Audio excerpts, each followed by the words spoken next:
سورۃ القصص کی آیت نمبر 54۔ الحمدللہ وکفی وسلام علی عبادہ الذین اصطفی، خصوصاً علی سید الرسل وخاتم الانبیاء وعلی آلہ واصحابہ الاتقیاء۔ اما بعد فاعوذ باللہ من الشیطان الرجیم، بسم اللہ الرحمن الرحیم۔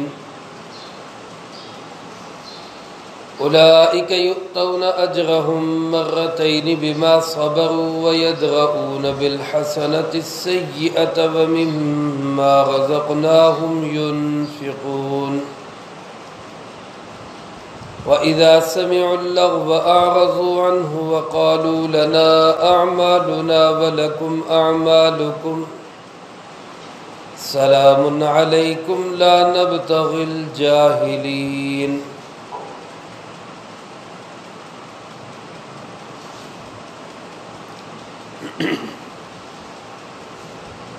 أُولَئِكَ يُؤْتَوْنَ أَجْرَهُمْ مَرَّتَيْنِ، یہ وہ لوگ ہیں کہ دیا جائے گا ان کو ان کا اجر دوہرا کر کے، بما صبروا، ان کے صبر کی وجہ سے، ویدرؤون بالحسنۃ السیئۃ، اور یہ وہ لوگ ہیں جو برائی کو دور ہٹاتے ہیں اچھائی کے ساتھ، ومما رزقناہم ينفقون، اور جو کچھ ہم نے ان کو دیا ہے اس میں سے خرچ کرتے ہیں۔ وَإِذَا سَمِعُوا اللَّغْوَ، اور جب یہ کسی بیہودہ بات کو سنتے ہیں، أَعْرَضُوا عَنْهُ، تو اس سے کنارہ کشی کرتے ہیں۔ وَقَالُوا لَنَا أَعْمَالُنَا وَلَكُمْ أَعْمَالُكُمْ، اور یوں جواب دیتے ہیں کہ ہمارے اعمال ہمارے لیے، تمہارے اعمال تمہارے لیے۔ سلام علیکم، تم پر سلام ہو، لا نبتغی الجاہلین، ہم جاہلوں کے ساتھ بحث نہیں کرنا چاہتے۔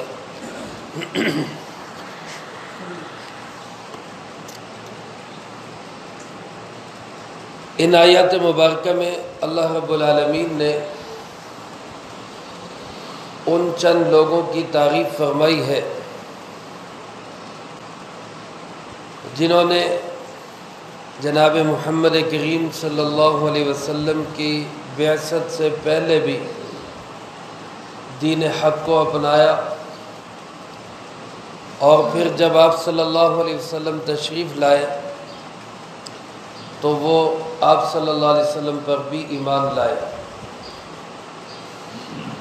گزشتہ آیت میں اللہ پاک نے انہی کے متعلق ارشاد فرمایا،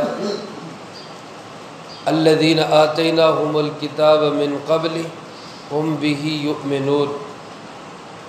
کہ یہ وہ لوگ ہیں کہ جن کو اس سے پہلے بھی کتاب اور کتاب کا علم عطا کیا گیا، اور جب آپ تشریف لائے تو آپ پر بھی، قرآن پر بھی اور آپ کے دین پر بھی یہ لوگ ایمان لائے۔ انہی کے متعلق ارشاد فرمایا، اولئک یؤتون اجرہم مرتین،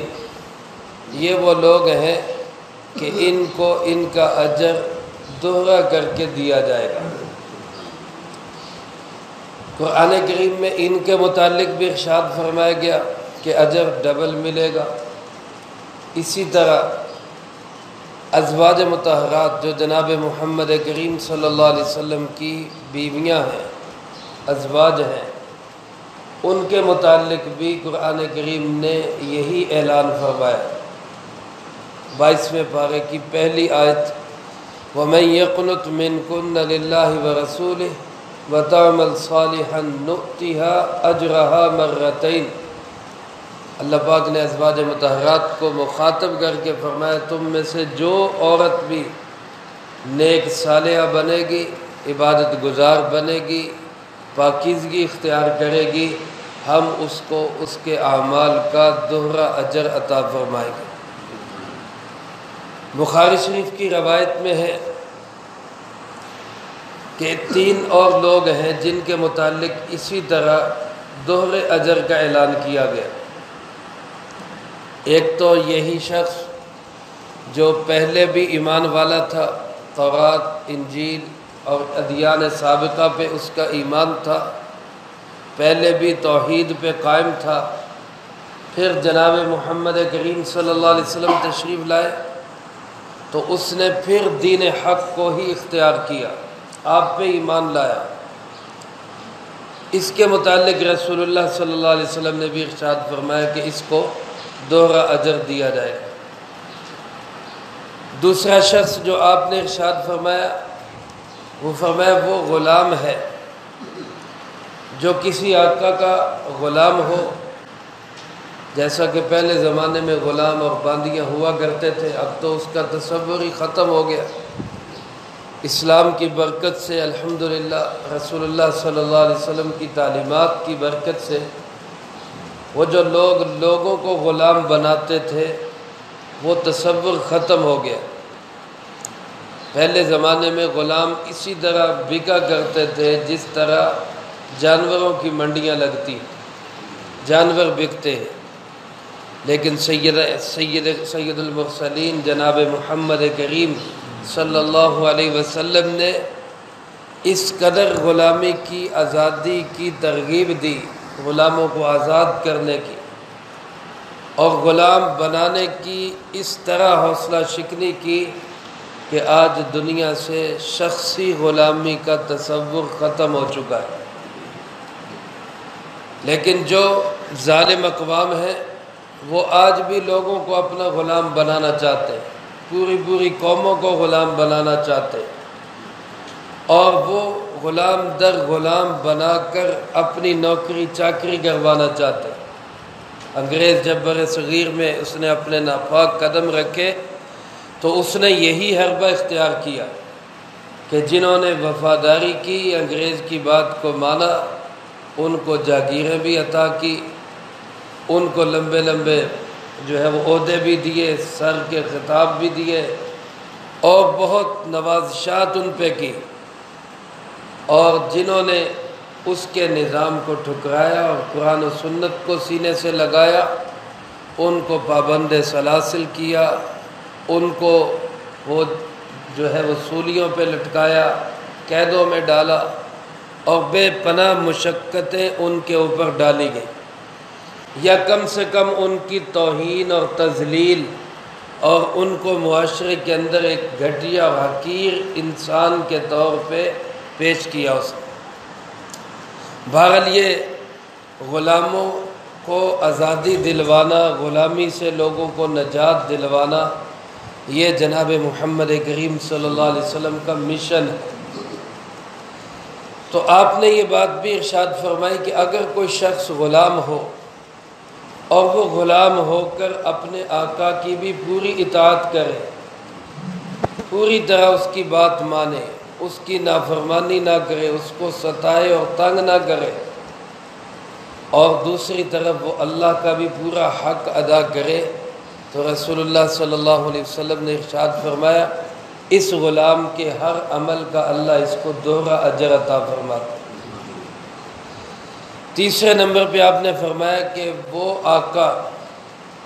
جو کسی باندی کا مالک بنا، کنیز اس کے پاس آئی، جیسے مرد اس وقت غلام ہوتے تھے، عورتیں بھی باندیاں بنتی تھیں، اب باندی جو ہے شرعی طور پر یہ آدمی کے پاس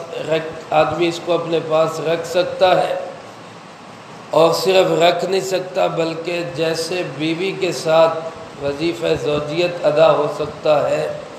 اس کے ساتھ بھی بغیر نکاح کے وظیفہ زوجیت ادا ہو سکتا ہے، اس کے مستقل احکامات ہیں۔ خلاصہ عرض کر رہا ہوں بس۔ اب آپ نے فرمایا کہ یہ آدمی باندی رکھتے ہوئے بھی، کنیز رکھتے ہوئے بھی اس کے ساتھ تمام مفادات اور فوائد اس سے حاصل کر سکتا تھا، لیکن اس نے نیکی کی، اس نے اس کو تعلیم دی، اچھی تربیت دی، تعلیم و تربیت دے کر پھر اس کو آزاد کیا اور آزاد کر کے پھر اس سے نکاح کر لیا۔ اب ظاہر ہے یہ بہت بڑی اس کی ایک قربانی ہے، ایک بہت بڑی محنت ہے۔ رسول اللہ صلی اللہ علیہ وسلم نے ارشاد فرمایا کہ اس مالک کو بھی اللہ پاک ہر عمل کا دوہرا اجر عطا فرمائے۔ علماء نے یہاں پہ یہ بات لکھی ہے کہ ان کے کس عمل کا دوہرا اجر ملے گا؟ ازواج مطہرات کو دوہرا اجر کیوں ملے گا؟ کہ انہوں نے ایک تو رسول اللہ صلی اللہ علیہ وسلم سے محبت کی، آپ کی خدمت کی اس لحاظ سے کہ آپ اللہ کے رسول ہیں صلی اللہ علیہ وسلم، جو ہر امتی پہ واجب ہے، اور ایک انہوں نے آپ صلی اللہ علیہ وسلم کی خدمت اور محبت اور اطاعت اس لحاظ سے بھی کی کہ وہ آپ صلی اللہ علیہ وسلم کے شوہر، آپ صلی اللہ علیہ وسلم ان کے شوہر بھی، وہ آپ کی ازواج مطہرات۔ تو چونکہ انہوں نے دو لحاظ سے آپ کے ساتھ محبت بھی کی، آپ کی خدمت بھی کی، آپ کی اطاعت بھی کی، اس لحاظ سے ان کے اس عمل کا دوہرا اجر ملے۔ جس غلام نے آقا کو بھی راضی کیا، اللہ کو بھی راضی کیا، اس نے بھی دو عمل کیے، اس لیے اس کا بھی ڈبل اجر ملے گا۔ جس مالک نے باندی کو تعلیم دی، تربیت کی، آزاد کیا، پھر اس سے نکاح کر لیا، اس نے بھی دو عمل کیے، لہذا اس کو بھی اس کا دوہرا اجر ملے گا۔ تو سوال یہ ہے کہ یہ تو سارے دو کام کر رہے ہیں۔ جو آدمی پہلے یہودی یا عیسائی تھا، صحیح دین پہ تھا، اب اسلام پہ آ گیا، تو اس کو بھی دوہرا اجر ملے گا۔ تو سوال یہ ہے کہ یہ تو دو کام انہوں نے کیے، دوہرا اجر کیسے ہوا؟ دو کام تو کیے تو دو اجر ہی ملنے تھے ان کو۔ جس نے جو عمل کیا، ان اللہ لا یضیع عمل عامل منکم، جو آدمی جو عمل کرتا ہے اللہ اس کے عمل کو ضائع نہیں کرتا۔ تو انہوں نے دو عمل کیے تو دو اجر مل گئے، اس میں ان کی خوبی کیا ہو؟ تو حکیم الامت حضرت مولانا اشرف علی تھانوی رحمۃ اللہ علیہ نے لکھا ہے کہ یہ مطلب نہیں کہ ان کو اس عمل کا دو اجر ملیں گے، ان اعمال کے دو اجر ملیں گے۔ یہ جو دو کام کیے، ان دو کاموں کے دو اجر ملیں گے، یہ مطلب نہیں آیت مبارکہ، بلکہ اس آیت مبارکہ کا مطلب یہ ہے کہ یہ ایسے مقدس اور پاکیزہ لوگ ہیں کہ یہ اب زندگی بھر جو عمل کریں گے ہر عمل کا دوہرا اجر ملے۔ یہ نماز پڑھیں گے تو نماز کا بھی دوہرا اجر، یہ روزہ رکھیں گے تو روزے کا بھی ڈبل اجر، یہ زکوٰۃ دیں گے تو زکوٰۃ کا بھی ڈبل اجر۔ اور اس پہ اگر کوئی کہے کہ جناب اللہ پاک نے ان کے ساتھ یہ معاملہ کیوں کیا، تو اس کو کہا جائے گا کہ ہم کون ہوتے ہیں یہ کہنے والے کہ اللہ نے کیوں کیا؟ اس کی مرضی ہے، وہ جس کو جتنا نوازے۔ اعمال پہ اجر و ثواب، بعض اوقات چھوٹے سے عمل پہ بڑا ہی اجر مل جاتا ہے۔ مثلا آپ بازار کے اندر گئے اور بازار میں داخل ہو کے آپ نے پڑھا لا الہ الا اللہ وحدہ لا شریک لہ لہ الملک ولہ الحمد یحیی ویمیت وہو حی لا یموت بیدہ الخیر وہو علی کل شیء قدیر، جس کو ترتیب میں علماء نے چوتھا کلمہ لکھا ہے۔ یہ الفاظ پڑھے بازار میں جا کے تو نیکیاں کتنی ملیں گی؟ 10 لاکھ نیکی، 10 لاکھ نیکی۔ اب اگر کوئی بندہ کہے کہ جناب یہ چھوٹا سا کلمہ ہے، آدھا منٹ بھی نہیں لگتا اس کو پڑھنے میں، اس پہ اتنی نیکیاں کیوں مل رہی ہیں؟ تو اس کو کہا جائے گا بھائی آپ کو اس سے کیا تکلیف ہے؟ اللہ دے رہا ہے تو اللہ کی عنایات ہے۔ تو اللہ پاک ان لوگوں کو اگر اجر ڈبل دے رہا ہے تو ہمیں تو کوئی اعتراض کا حق نہیں، اللہ کو ان کی کوئی ادا پسند آ گئی۔ اور ایک ادا اللہ پاک نے بیان بھی فرما دی کہ بما صبر، ان کو جو دوہرا اجر ملے گا ان کے صبر کی وجہ سے۔ یہ بہت بڑا صبر ہے کہ بندہ پہلے دین حق پہ ہو، پھر اس کو چھوڑ کر دوسرے دین کی طرف آئے۔ آج آپ دیکھیں کہ کسی کے لیے اپنا عقیدہ چھوڑنا کتنا مشکل کام ہے۔ جب اس کو کہا جائے کہ بھئی یہ جو چیز ہے یہ غلط ہے، آپ صحیح عقیدہ یہ ہے، اس پہ آ جائے، تو بڑی تکلیف ہوتی ہے، یار ہم اس کو کیسے چھوڑ دیں، ساری زندگی تو اس پہ عمل کیا، اب اس کو کیسے چھوڑ دیں۔ لیکن جو صحیح دین کے متلاشی ہوتے ہیں، صحیح عقیدے کی تلاش میں ہوتے ہیں، صحیح نظریے کی ہر وقت ان کو تلاش ہوتی ہے، تو وہ جب اس پہ آتے ہیں تو بڑا صبر کر کے آتے ہیں، اور اللہ فرماتے ہیں میں ان کے صبر کی لاج رکھتا ہوں، میں پھر ان کو اجر بھی دوہرا عطا کرتا ہوں۔ اسی طرح ازواج مطہرات اگر وہ صبر کر رہی ہیں کہ وہ رسول اللہ صلی اللہ علیہ وسلم کی اطاعت و فرما برداری نبی ہونے کی حیثیت سے بھی، شوہر ہونے کی حیثیت سے بھی کر رہی ہیں، تو ظاہر ہے بہت بڑا صبر اور جگرا ہے، اللہ فرماتے میں اجر بھی دوہرا دوں۔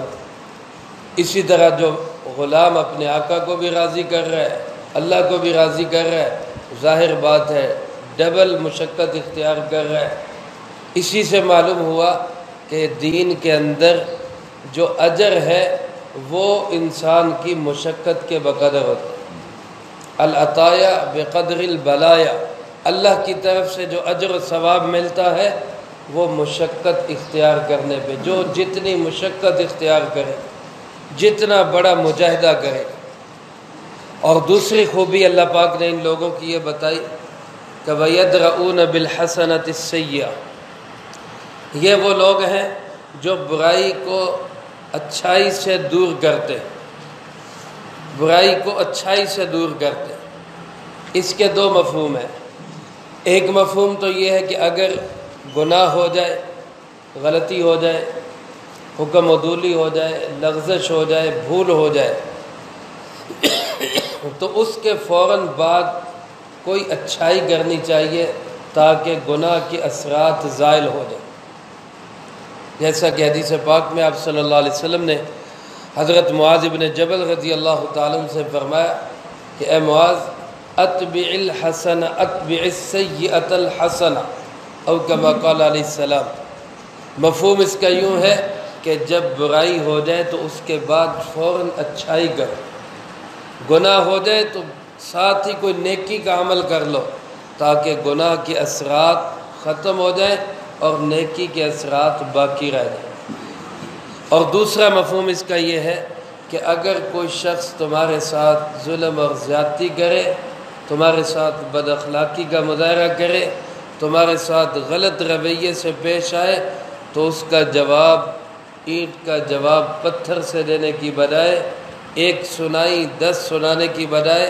ترکی بترکی جواب دینے کی بجائے اس کو اچھائی کے ساتھ اس کا جواب دو، اچھے اخلاق کے ساتھ پیش آؤ۔ اللہ پاک قرآن کریم میں دوسری جگہ ارشاد فرماتے ہیں کہ جو آدمی اپنے دشمن کے ساتھ بھی، مخالف کے ساتھ بھی اچھے اخلاق کے ساتھ پیش آئے گا تو ایک وقت آئے گا کہ وہی مخالف کأنہ ولی حمیم، وہ جگری دوست کی طرح بن جائے، وہ جگری یار کی طرح بن جائے۔ لیکن یاد رکھیں یہ اخلاق وہاں پہ ہے جہاں دشمنی ذاتیات ہو، اپنی ذات کے لیے ہو، اور جہاں دشمنی دین کے لیے یا اللہ کے لیے ہو وہاں اس اخلاق کی اجازت نہیں ہے، وہاں یہ بد اخلاقی ہوگی کہ ہم دین کی مخالفت برداشت کر کے خاموش ہو جائیں۔ ہاں جو دین کی مخالفت کر رہے ہیں اس کو جواب دینا چاہیے، لیکن اہل حق گالم گلوچ، بے حیائی اور گندی گفتگو نہیں کرتے، وہ دلائل کے ساتھ وہ اس کو جواب ضرور دیتے۔ تو بہرحال بد اخلاقی یہ مسلمان کا شیوا نہیں۔ اللہ پاک فرماتے ہیں یہ وہ لوگ ہیں جو برائی کا بدلہ اچھائی کے ساتھ دیتے۔ اور تیسری صفت اللہ پاک نے ان کی یہ بیان فرمائی کہ وَمِمَّا رَزَقْنَاهُمْ يُنْفِقُونَ، جو ہم نے ان کو دیا اس میں سے یہ خرچ کرتے۔ مِمَّا رَزَقْنَاهُمْ، جو کچھ ہم نے دیا، اس میں ایک تو اشارہ اس بات کی طرف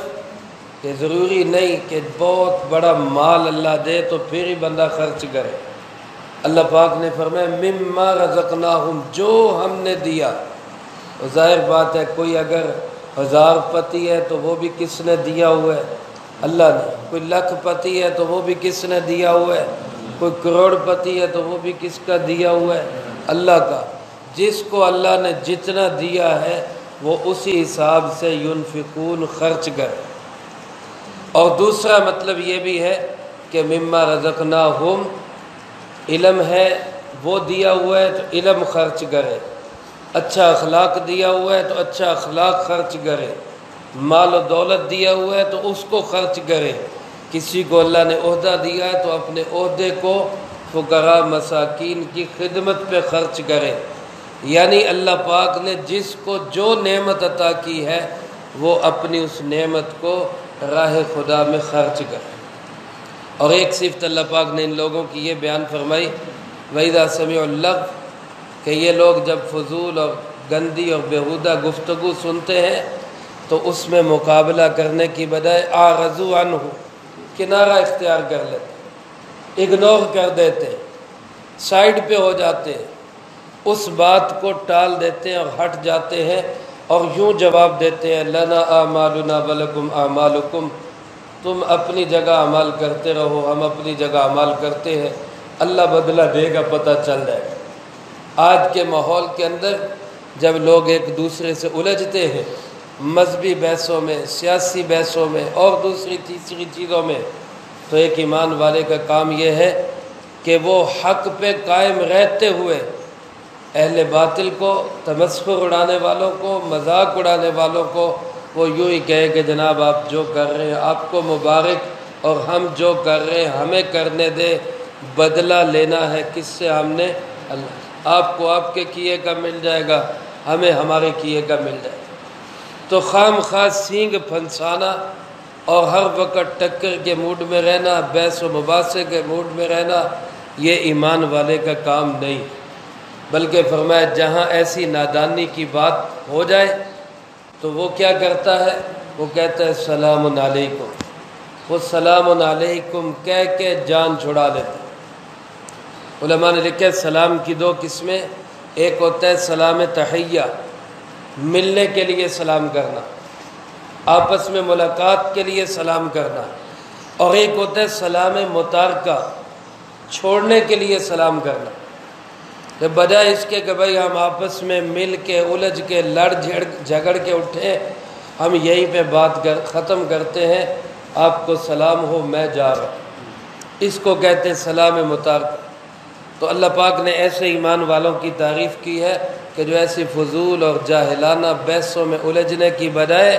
یوں کہتے ہیں کہ بھئی آپ کو سلام ہو، ہم تو یہاں سے جا رہے ہیں، لا نبتغی الجاہلین، ہم کسی جاہل کے متھے نہیں لگنا چاہتے، ہم کسی ایسے فضول آدمی کے ساتھ اپنا وقت ضائع نہیں کرنا چاہتے۔ یہ سارے کام حبشہ سے آئے ہوئے مسلمانوں کے اندر تھے، وہ جو پہلے عیسائی تھے پھر وہ مسلمان ہوئے، ان کے اندر یہ سارے امور تھے۔ انہوں نے برائی کا بدلہ اچھائی سے بھی دیا، انہوں نے اللہ کے دیے ہوئے میں سے صحابہ پہ خرچ بھی کیا، اور انہوں نے جب کافروں نے ان پہ اعتراض کیا کہ کیوں اپنا مال ایسے ہی ان پہ لوٹا رہے ہو، کیوں ان کے اوپر خرچ کر رہے ہو، تو انہوں نے بحث و مباحثہ کرنے کی بجائے ان سے کہا میاں تم اپنا کام کرو، ہمیں اپنا کام کرنے دو، تمہیں تمہارے اعمال کا بدلہ مل جائے گا، ہمیں ہمارے اعمال کا بدلہ مل جائے گا۔ تو گویا اللہ پاک نے ان ایمان والوں کی تعریف کی، تو مجھے اور آپ کو بھی چاہیے کہ ہم بھی ایسے ہی ایمان والے بنیں، اپنے اخلاق کو اچھا بنائیں، مسلمان بھائیوں کے ساتھ بد اخلاقی کا مظاہرہ نہ کریں، ہاں دین حق پہ قائم رہنا اور دین حق کی محنت کو جاری رکھنا، تسلسل کے ساتھ جاری رکھنا، یہ ہماری ذمہ داری ہے، یہ ہمیں ادا کرتے رہنا چاہیے۔ اللہ پاک ہم سب کو اس کی توفیق نصیب فرمائے، جو کہا سنا اس کو زندگی میں لا کے دوسروں تک پہنچانے کی توفیق عطا فرمائے۔ اللہم انت السلام و منک السلام، تبارکت ربنا و تعالیت یا ذا الجلال والاکرام، اللہم انا علی ذکرک و شکرک و حسن عبادتک، اللہم احسن عاقبتنا فی الامور کلہا واجرنا من خزی الدنیا وعذاب الآخرہ، اللہم باقیتا کباقیت الودید، اللہم استر عوراتنا وآمن روعاتنا، اللہم انا نجعلک فی نحورہم ونعوذ بک من شرورہم، اللهم اكفنا بحلالك عن حرامك وأغننا بفضلك عمن سواك. اللهم اكفنا كل مهم من حيث شئت ومن